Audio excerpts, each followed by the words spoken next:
Chapter 9 The Mock Turtle's Story. "You can't think how glad I am to see you again, you dear old thing," said the Duchess, as she tucked her arm affectionately into Alice's, and they walked off together. Alice was very glad to find her in such a pleasant temper, and thought to herself that perhaps it was only the pepper that had made her so savage when they met in the kitchen. "When I'm a duchess," she said to herself, not in a very hopeful tone, though, "I won't have any pepper in my kitchen at all. Soup does very well without. Maybe it's always pepper that makes the people hot-tempered," she went on, very much pleased at having found out a new kind of rule, "and vinegar that makes them sour, and chamomile that makes them bitter, and barley sugar, and such things that make children sweet-tempered. I only wish people knew that, when they wouldn't be so stingy about it, you know." She had quite forgotten the Duchess by this time, and was a little startled when she heard her voice close to her ear. "You're thinking about something, my dear, and that makes you forget to talk. I can't tell you just now what the moral of that is, but I shall remember it in a bit." "Perhaps it hasn't one," Alice ventured to remark. "Tut, tut, child," said the Duchess. "Everything's got a moral, if only you can find it." And she squeezed herself up closer to Alice's side as she spoke. Alice did not much like keeping so close to her.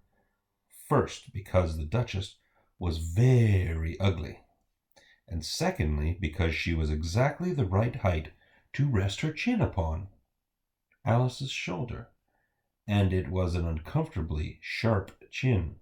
However, she did not like to be rude, so she bore it all as well as she could. "The game's going on rather better now," she said, by way of keeping up the conversation a little. "'Tis so," said the Duchess, "and the moral of that is, oh, 'tis love that makes the world go round." "Somebody said," Alice whispered, "that it's done by everybody minding their own business." "Ah, well, it means much the same thing," said the Duchess, digging her sharp little chin into Alice's shoulder as she added, "and the moral of that is, take care of the sense, and the sound will take care of themselves." "How fond she is of finding morals in things," Alice thought to herself.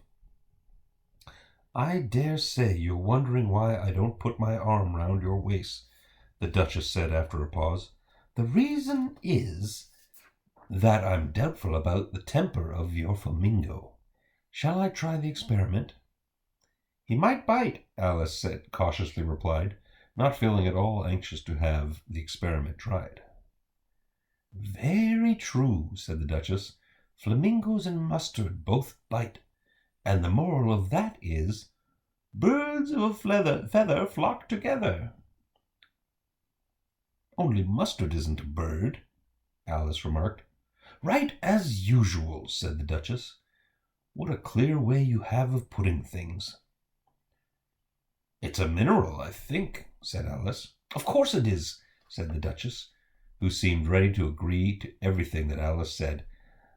"There's a large mustard mine near here, and the moral of that is, the more there is of mine, the less there is of yours." "Oh, I know," exclaimed Alice, who had not attended to this last remark. "It's a vegetable. Doesn't look like one, but it is." "I quite agree with you," said the Duchess. "And the moral of that is, be what you would seem to be, or, if you'd like it put more simply, never imagine yourself not to be otherwise than what is might appear to others that what you were or might have been was not otherwise than what you had been would have appeared to them to be otherwise." "I think I should understand that better," Alice said very politely, "if I had it written down, but I can't quite follow it as you say it." "That's nothing to what I could say if I chose," the Duchess replied in a pleased tone. "Pray don't trouble yourself to say it any longer than that," said Alice. "Oh, don't talk about trouble," said the Duchess. "I make you a present of everything I've said as yet." "A cheap sort of present," thought Alice. "I'm glad they don't give birthday presents like that." But she did not venture to say it out loud. "Thinking again?" the Duchess asked, with another dig of her sharp little chin. "I've a right to think," said Alice sharply, for she was beginning to feel a little worried. "Just about as much right," said the Duchess, "as pigs have to fly. And But here, to Alice's great surprise, the Duchess's voice died away, even in the middle of her favorite word, moral.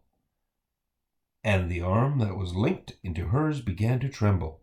Alice looked up, and there stood the Queen in front of them, with her arms folded, frowning like a thunderstorm. "A fine day, Your Majesty," the Duchess began in a low, weak voice. "Now I give you fair warning," shouted the Queen, stamping on the ground as she spoke. "Either you or your head must be off, and that in about half no time. Take your choice." The Duchess took her choice and was gone in a moment. "Let's go on with the game," said the Queen to Alice, and Alice was too much frightened to say a word, but slowly followed her back to the croquet ground. The other guests had taken advantage of the Queen's absence, and were resting in the shade. However, the moment they saw her, they hurried back to the game, the Queen merely remarking that a moment's delay would cost them their lives. All the time they were playing, the Queen never left off quarreling with the other players and shouting, "Off with his head!" or "Off with her head!"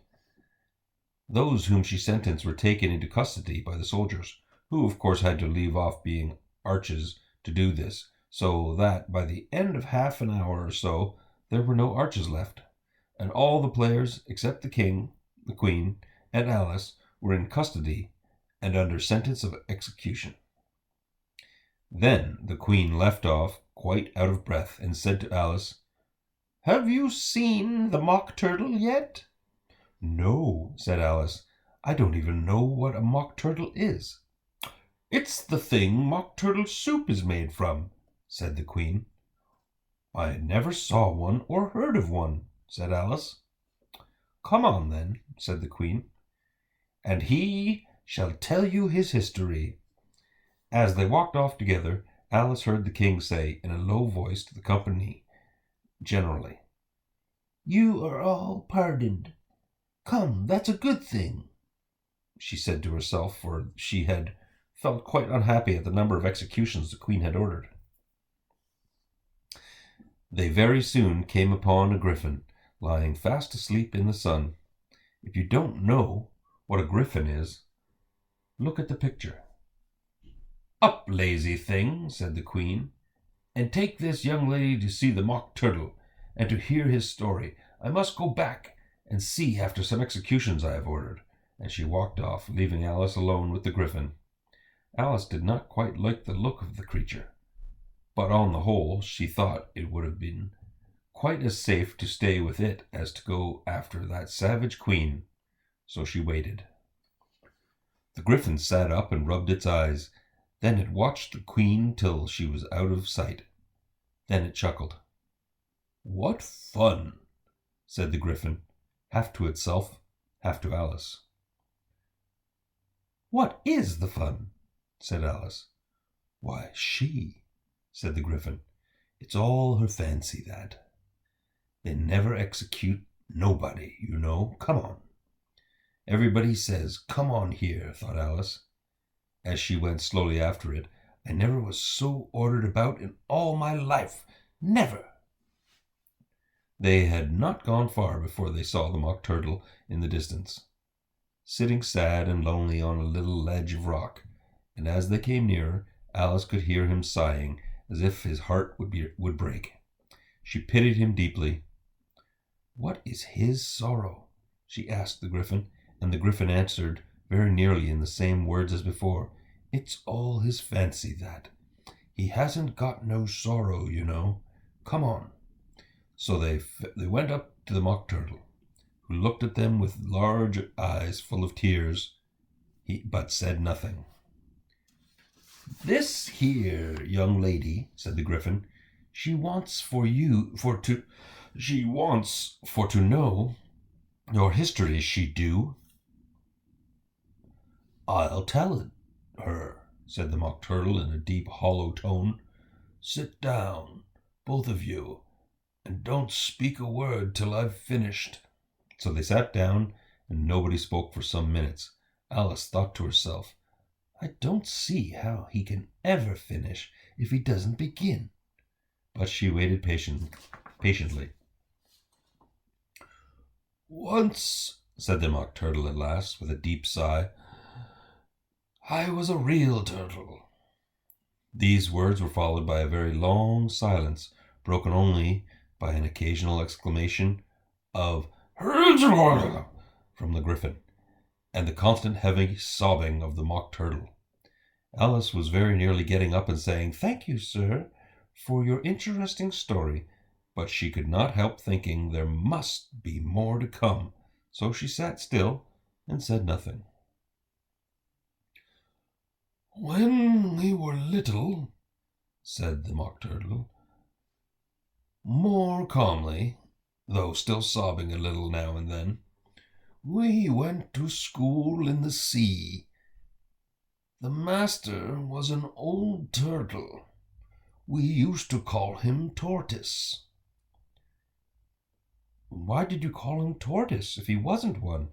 Alice asked. "We called him Tortoise because he taught us," said the Mock Turtle angrily.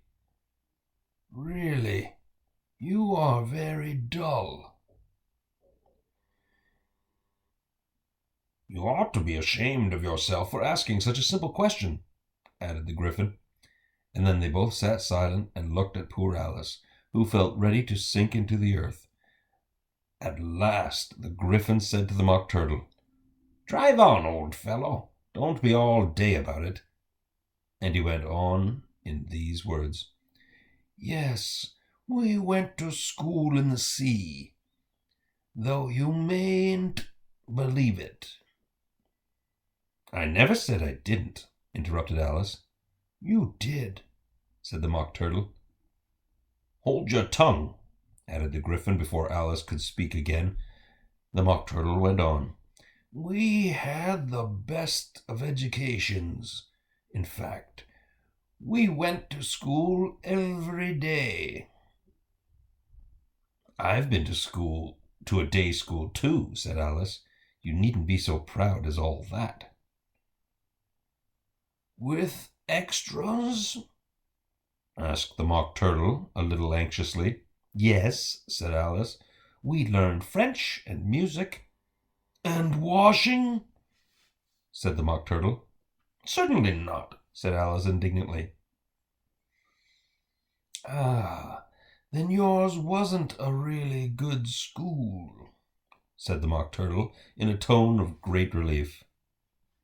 "Now at ours they had at the end of the bill French music and washing, extra." "You couldn't have wanted it much," said Alice, living at the bottom of the sea. "I couldn't afford to learn it," said the Mock Turtle with a sigh. "I only took the regular course." "What was that?" inquired Alice.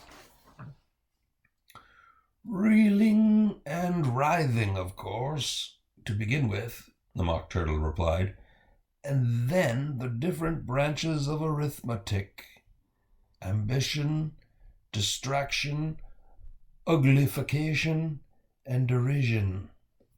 "I never heard of uglification," Alice ventured to say. "What is that?" The Gryphon lifted up both its paws in surprise. "What? Never heard of uglifying?" it exclaimed. "You know what to beautify is, I suppose?" "Yes," said Alice doubtfully. "It means to make anything prettier." "Well, then," the Gryphon went on, "if you don't know what to uglify is, you are a simpleton." Alice did not feel encouraged to ask any more questions about it, so she turned to the Mock Turtle and said, "What else had you to learn?" "Well, there was mystery," the Mock Turtle replied, counting off the subject on his flappers. "Mystery, ancient and modern, with seography, then drawling. The drawling master was an old conger eel that used to come up once a week. He taught us drawling, stretching, and fainting in coils." "What was that like?" said Alice. "Well, I can't show it you myself," the Mock Turtle said. "I'm too stiff, and the Gryphon never learnt it." "Hadn't time," said the Gryphon. "I went to the classics master, though. He was an old crab, he was." "I never went to him," the Mock Turtle said with a sigh. "He taught laughing and grief, they used to say." So he did," said the Gryphon, sighing in his turn, and both creatures hid their faces in their paws. "And how many hours a day did you do lessons?" said Alice, in a hurry to change the subject. 10 hours the first day," said the Mock Turtle, 9 the next, and so on." "What a curious plan!" exclaimed Alice. "That's the reason they're called lessons," the Gryphon remarked, "because they lessen from day to day." This was quite a new idea to Alice, and she thought it over a little before she made her next remark. "Then the 11th day must have been a holiday." "Of course it was," said the Mock Turtle.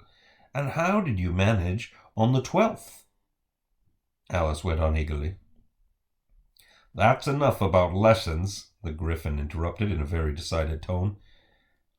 "Tell us something about the games now."